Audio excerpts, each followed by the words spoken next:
This quiet neighborhood in Westchester, Florida, was shattered by a chilling act of violence on a seemingly ordinary January evening in 2025. What began as a simple disagreement over a thermostat ended in tragedy, leaving one man dead and another facing serious charges that would change both their lives forever. Carlos Alberto Gonzalez, a 57-year-old tenant, was known as a hardworking and peaceful man. But on that fateful night, the trust between landlord and tenant broke in the most violent way possible. His landlord, 37-year-old Adam Lewis Anson, took a dispute to the extreme, turning a minor issue into an irreversible act of violence. It all started over something as trivial as a thermostat. According to reports, Adam Anson approached Carlos's apartment, intending to change the thermostat setting in the hallway. Witnesses say Anson appeared agitated as he knocked on Carlos's window, armed with a semi-automatic pistol. What followed next was nothing short of horrifying. When Carlos opened the door, Anson allegedly forced his way inside and launched a brutal assault.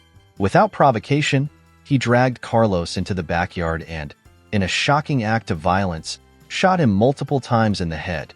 Neighbors heard the gunfire, but by the time help arrived, it was too late.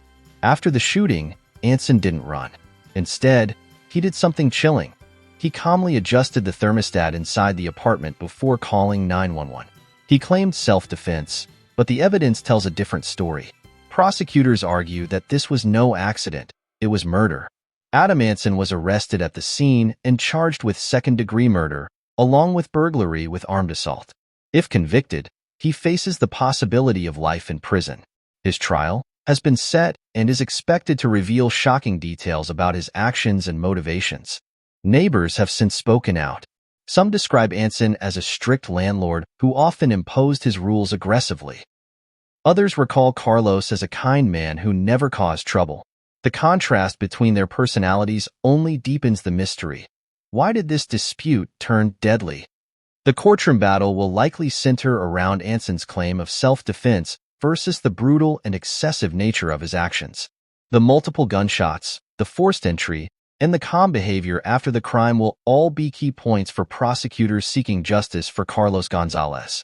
As the trial date approaches, the community remains in shock, grappling with how a small argument could escalate into a fatal confrontation.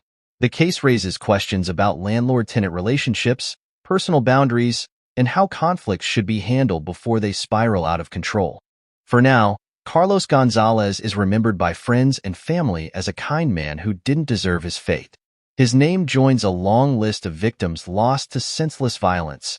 Another life ended over something that should have been resolved with words, not bullets. What do you think about this case? Was this an act of self-defense, or did Adam Anson take things too far? Let us know your thoughts in the comments. And remember, even in the darkest moments, there are lessons to be learned about patience, understanding, and resolving conflict without violence. Thank you for watching. If you'd like to stay updated on this case and other true crime stories, be sure to like this video and subscribe to our channel. Until next time,